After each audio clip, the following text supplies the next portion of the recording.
Bonjour les excellents, dans cette vidéo, exercice niveau terminal en spécialité chimie sur le chapitre des méthodes chimiques d'analyse, plus précisément sur la conductimétrie. Allez, c'est parti.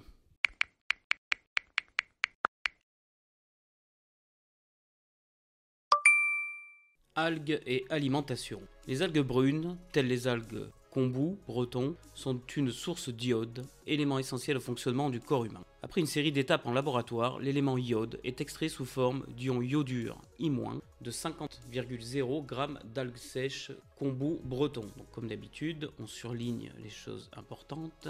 Ion iodure à partir de 50 g d'algues sèches. L'extrait est dilué de façon à obtenir 100,0 ml d'une solution aqueuse S. Le titrage suivi par conductimétrie d'un volume V égale 50 ml de la solution S par une solution de concentration 5,00 x 10 puissance -2 mol par litre en ion plomb 2, Pb2+, est réalisé. L'équation de la réaction, support du titrage, s'écrit Pb2+ aqueux plus 2I- aqueux donne PbI2 solide. La courbe de titrage est représentée ci-dessous. Déterminer la masse journalière d'algues kombu, breton, séchées que peut consommer un adolescent pour satisfaire aux besoins nutritionnels en iode de son organisme.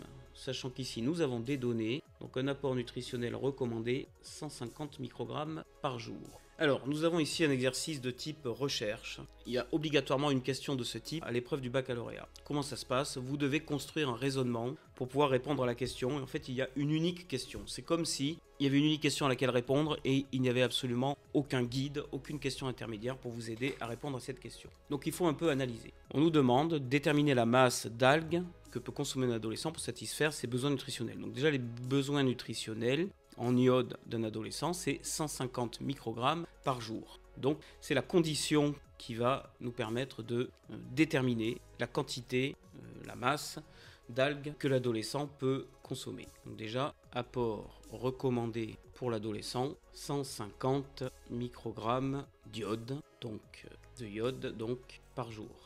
Alors cette masse-là, on va l'appeler M indice N, N pour nutritionnel, d'accord? Donc c'est 150 microgrammes de iode par jour, sachant qu'on nous a demandé la masse journalière, donc par jour, d'algues séchées qu'il peut consommer. Donc à partir de là, on se dit que si on connaît la concentration massique en iode, donc dans l'algue séchée, on va pouvoir calculer la masse maximale d'algues séchées que l'adolescent va pouvoir consommer. En effet, la concentration massique en iode, c'est la masse en iode sur la masse d'algues séchées. Donc si on veut consommer une masse d'iode égale à Mn, on en conclut que la masse d'algues qui va pouvoir être consommée est égale à la masse d'iode, donc la masse nécessaire en apport nutritionnel d'iode, divisée par la concentration massique en iode dans l'algue séchée. Donc maintenant le but, puisque la masse nutritionnelle d'iode on connaît, le but va être de déterminer cette concentration massique en iode dans l'algue séchée. Pour cela, on a à disposition ce titrage qui nous montre un volume équivalent de 10 ml.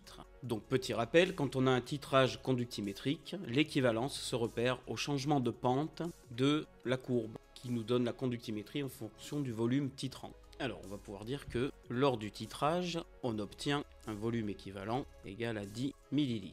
On peut préciser ces changements de pente de la courbe, sigma de volume titrant. Or, à l'équivalence, les réactifs sont introduits en proportion stéchiométrique. Ainsi, la quantité de matière d'ion Pb2+, divisé par 1, son coefficient stéchiométrique, est égale à la quantité de matière d'ion I-, divisé par 2, son coefficient stéchiométrique. Donc N Pb2+, à l'équivalence, sur 1, égale quantité de matière en ion I-, divisé par 2. Or, la quantité de matière à l'équivalence en ion Pb2+, comment on va la trouver? Eh bien, parce qu'on connaît la concentration molaire des ions Pb2+, dans la solution titrante. La concentration molaire, qu'on va appeler C. Donc ceci nous donne C fois volume équivalent, donc toujours sur 1, égale quantité de matière en ion I- sur 2. On en conclut que la quantité de matière en ion I- présente dans la solution titrée, c'est 2, c'est volume équivalent. Or,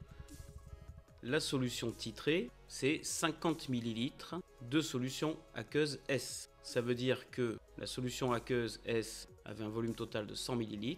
On en a prélevé 50 ml sur lesquels on a fait le titrage conductimétrique. Ça veut dire que dans la solution S initiale, il y avait 2 fois plus de volume, donc 2 fois plus de quantité de matière d'ion I-. Donc ça, c'est la quantité de matière en ion I- dans la solution titrée. Donc la quantité de matière dans la solution S en ion I-, c'est 2 fois la quantité de matière I- dans la solution titrée, c'est-à-dire 4C volume équivalent. On en déduit que la masse en iode dans la solution S, c'est masse molaire d'iode fois la quantité de matière dans la solution S totale dans les 100 ml. Donc on a dans la solution S une masse en iode de 4 masses molaires iode, c'est volume équivalent. On va résumer ça par une petite phrase. La masse d'iode dans les 100 ml de solution S est donc 4 fois masse molaire en iode fois C fois volume équivalent. Or, cette solution S, les 100 ml, avait été obtenue à partir d'une masse d'algues utilisée pour l'extraction de 50,0 g. La solution S, les 100 ml, avait été obtenue à partir d'une extraction d'iode des 50,0 g d'algues sèches.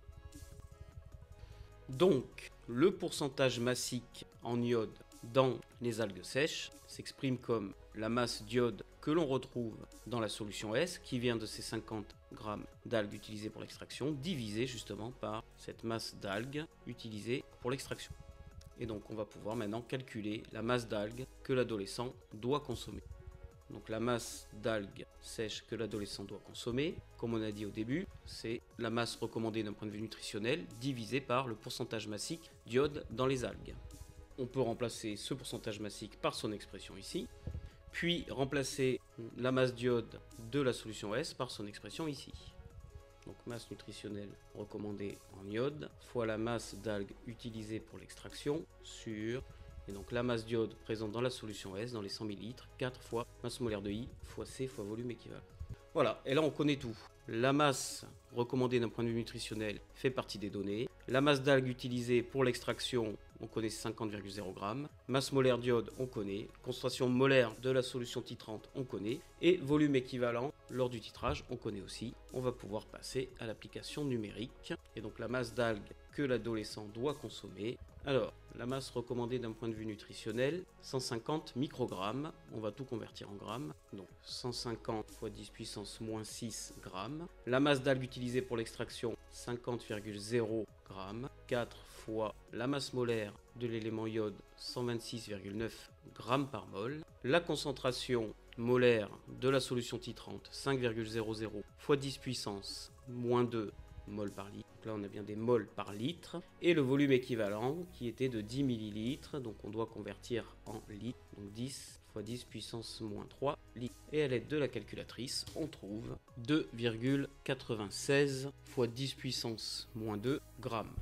Soit 29,6 mg. Alors évidemment, 30 mg d'algues sèches par jour, c'est assez peu, mais 150 microgrammes d'apport recommandé, c'est également très peu. Ceci termine cet exercice. Puisque tu as aimé cette vidéo, je te mets ici la playlist correspondante et un lien vers une autre vidéo qui devrait t'intéresser. Pour devenir excellent dans n'importe quelle matière scientifique, abonne-toi et prends un cours particulier à distance avec moi, tu vas exploser ta moyenne. Et n'oublie pas, pour devenir excellent, c'est Lucien Prof.